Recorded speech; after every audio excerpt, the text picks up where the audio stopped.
Episode number 6, Vincenzo. Yes. Are you ready? I am. Let's go. Question number 1. So what happened to BCAAs? Market looks to have moved to EAAs. And this is from Mario De Lorenzo, 92, from an Instagram Q&A. What a loaded question. I mean, what happened to BC? Listen, I get pumped up about this shit, Vince.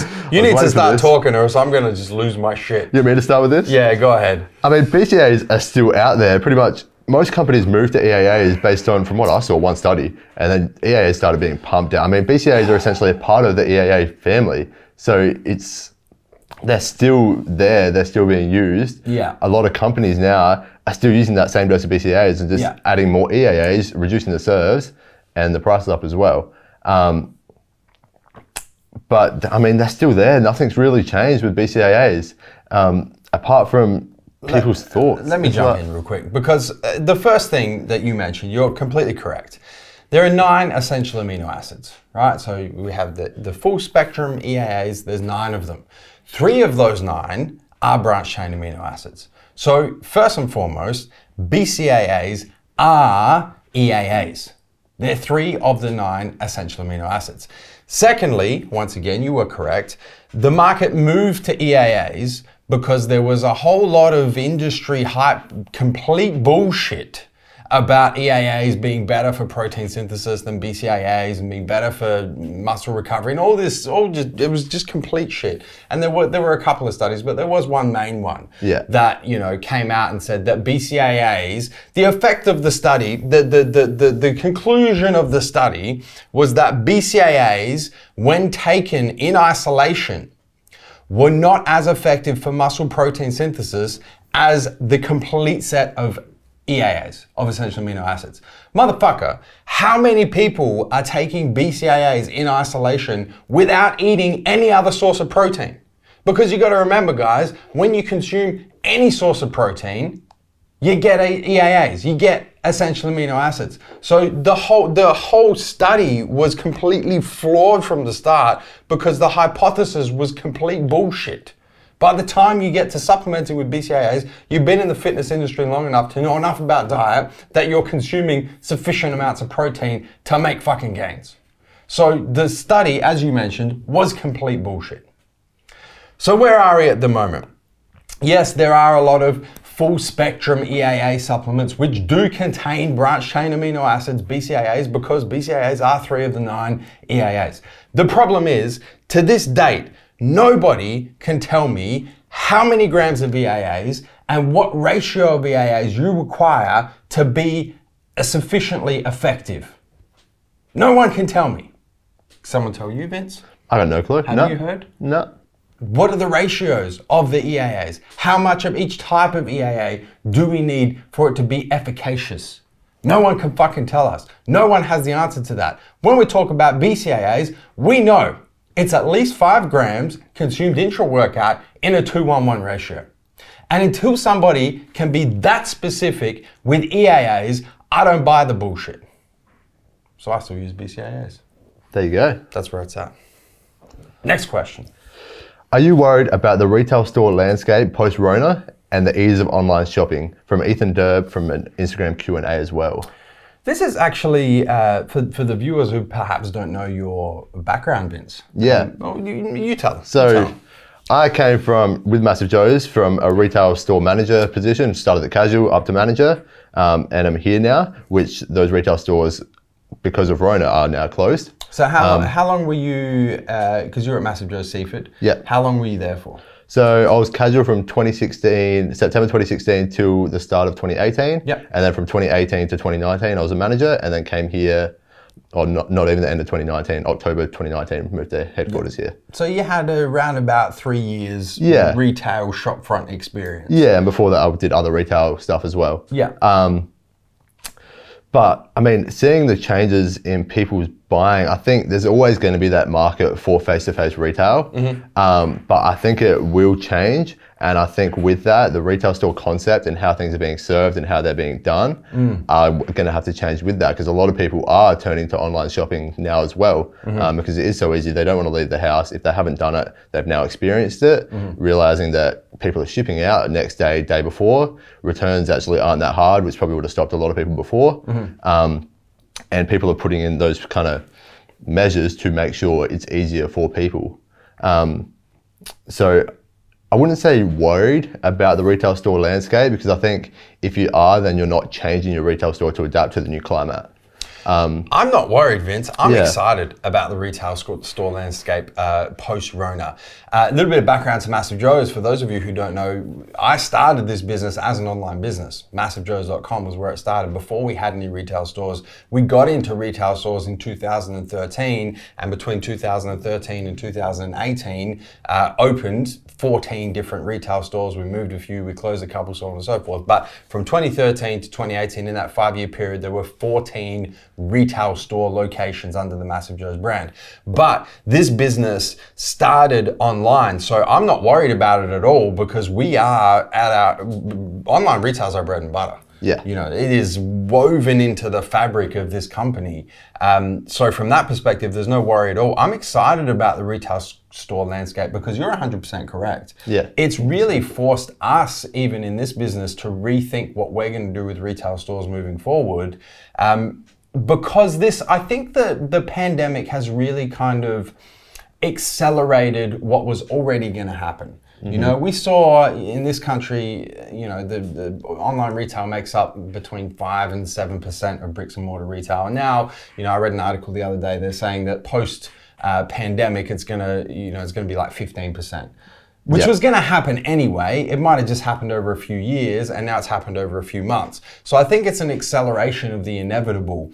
But the other side of that inevitable is that the retail store offering is going to have to significantly change, because now things like convenience, for example, people are learning that it's more convenient to shop online. You know, things like product selection. I mean, we know from the MassiveJoes business, we have a far greater product selection on MassiveJoes.com than we have in any given retail store, because we don't have the space to carry everything. So, you know, I think the retail store experience is going to be a huge piece of the other side of this pandemic, because, you know, why else would you shop in a retail store? It's more convenient to shop online. You have a bigger range. You have, you know, it's often better value for money to shop online. You get free shipping, all sorts of benefits. And even then, people were going to retail stores for that customer service. Even that's picked up online now as well. And you're seeing now the retail stores and the places that didn't have good customer service are really struggling, because they need to be maintaining that, especially right now. That's the biggest part. If you have bad service, then no one's coming back, especially right now. 100%. So, but I'm excited about it. Next question. How to keep employees engaged and motivated when their friends and family are being at home paid to do nothing, from Phil Spencer on Facebook.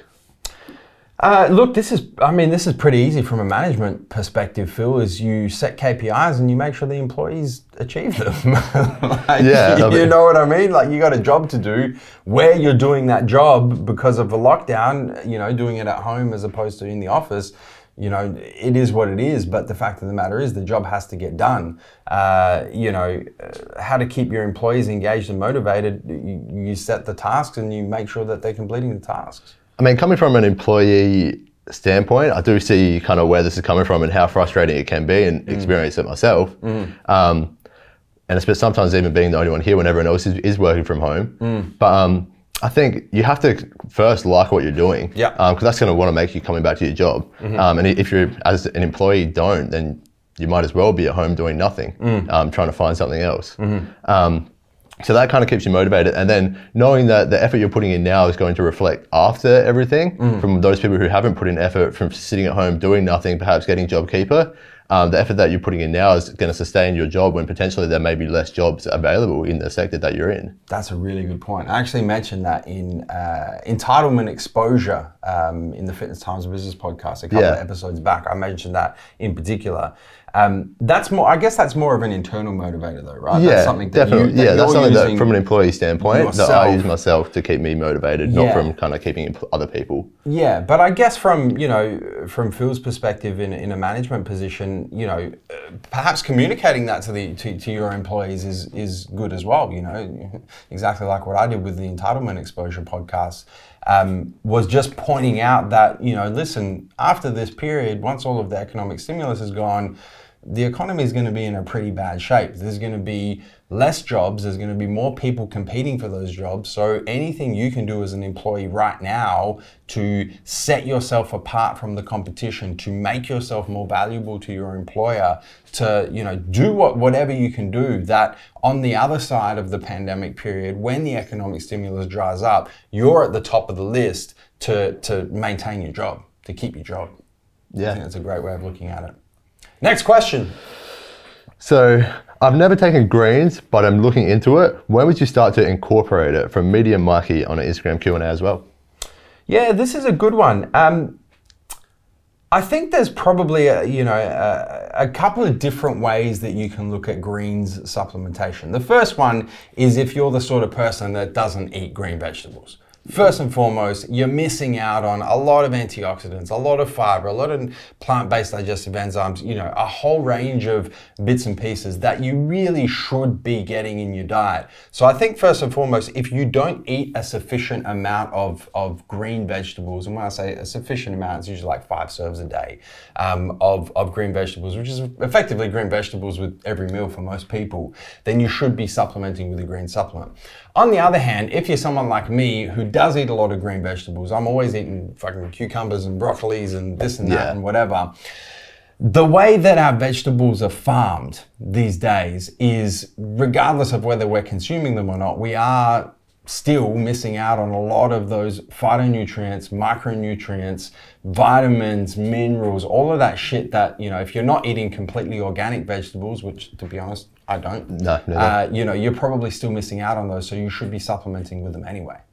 Yeah, so I think for a greens product, I personally incorporate it year round. Yeah. Because I know my diet is going to be lacking from not eating organic vegetables and stuff like that. And it's really there to fill, like you said, fill those gaps in your diet. So, 100%. Yeah. Last question, Vince. So, best value for money supplement for making gains from GDSH Davies from Instagram Q&A. Yeah, okay. Where are you going with this one?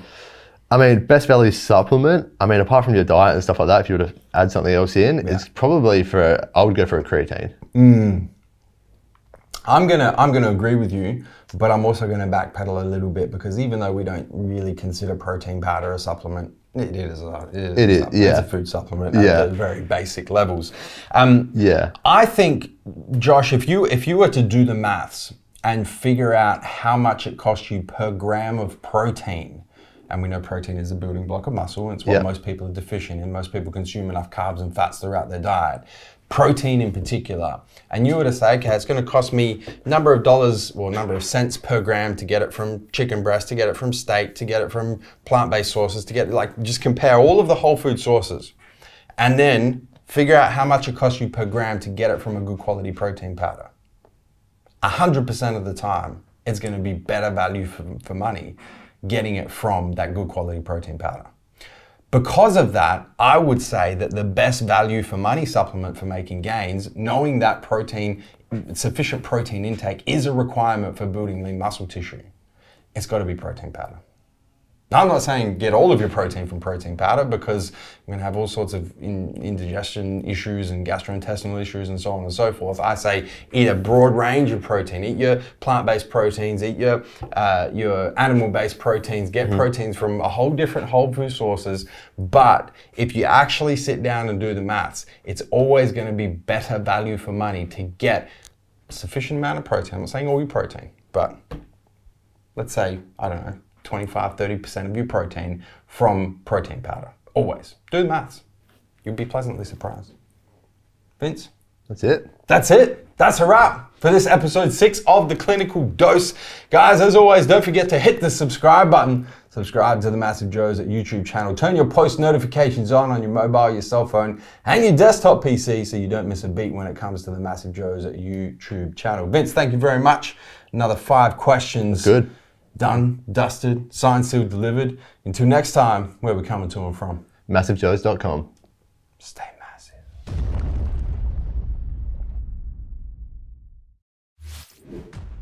Thank you for tuning in to this video. We hope you enjoyed watching. Don't forget to check out our latest upload and our recommended video, and be sure to subscribe to the Massive Joes YouTube channel to stay up to date with all of our latest uploads.